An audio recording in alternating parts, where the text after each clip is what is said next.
to create a structural analysis of the song I Love You using the symbols that we learned about earlier in the semester. So quick review, we've got 4 of these symbols.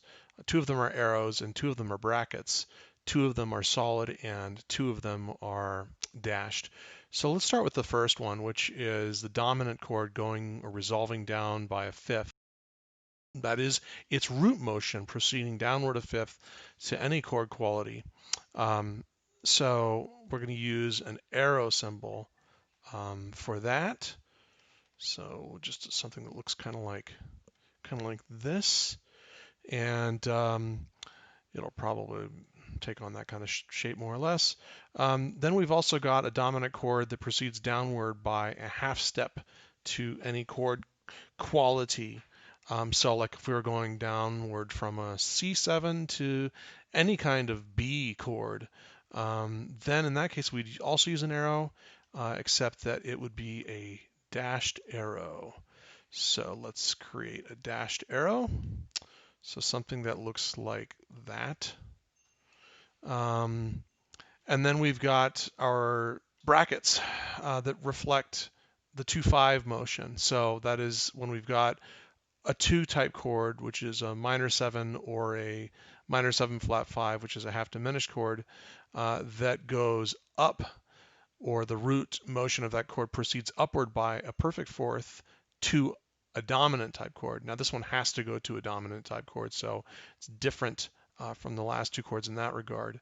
So what we're going to do now is create a solid symbol, and it's just going to be a bracket. So something that looks like, and I'm just going to kind of sketch in the sides of this here, something that looks roughly like that. Okay, so there's our bracket for that.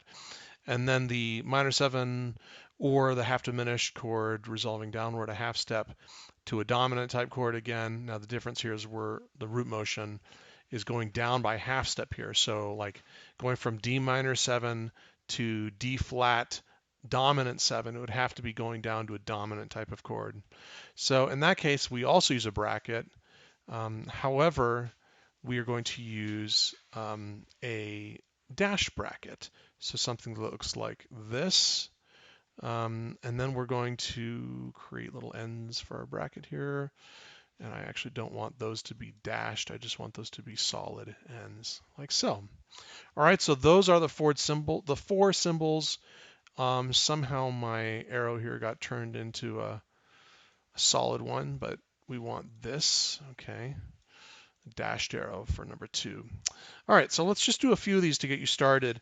You should have a total of 12 solid brackets and 16 solid arrows. You're not going to need any dashed arrows nor dashed brackets to complete this. 12 solid brackets, 16 solid arrows, so a total of 28 characters that you are integrating. And we're actually going to do this. We're going to create a little repeat. I'm creating a repeat sign here at the very beginning. It doesn't look very nice, but there it is. And we're going to do the same thing here at the very end. I'd like you to do the same thing in your music because we're given this turnaround here in the very last bar that is implying going back to the first full bar of the tune again. So what we're going to do is get started just creating our arrows for starters. So let's look for these dominant chords that resolve downward a fifth, perfect fifth to any chord quality. So let's go ahead and make sure we're solid, and we're drawing arrows here. So the first one that I'm seeing is going from this C7 flat 9 to the F major 7. So that is my first arrow. Then looking at the end of the system here, we've got a D7 flat 9, a dominant chord again that's resolving. The root motion is resolving down by fifth. So I'm going to want to make sure that I have another arrow. And so I'm just going to copy and paste my arrow here, like so. Again, you can do all this by hand. In fact, it's probably better and faster if you do. So that's 2 kind of obvious ones. There's a few that are a little bit less obvious, especially the very end, but that's equally important. So let's go ahead and copy another arrow, because this D7 flat 9 is going to lead our ear back to this G minor 7 flat 5. All right, and then a couple other spots that might trip you up.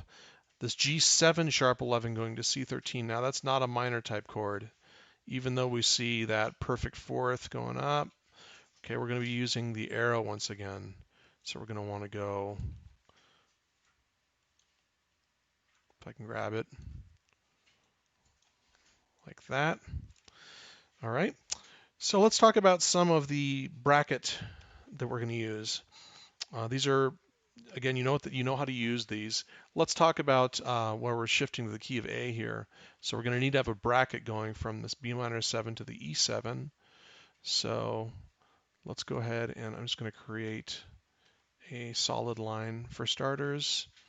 Right here, I'm going to shorten it a little bit. And then I'm going to create two little,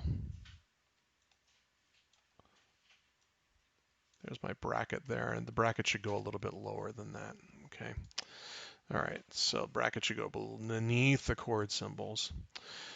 Okay, so hopefully that helps a little bit. That's a good place to get you started. Again, you should use a total, including these ones, I might add, of 12 solid brackets and 16 solid arrows. Good luck.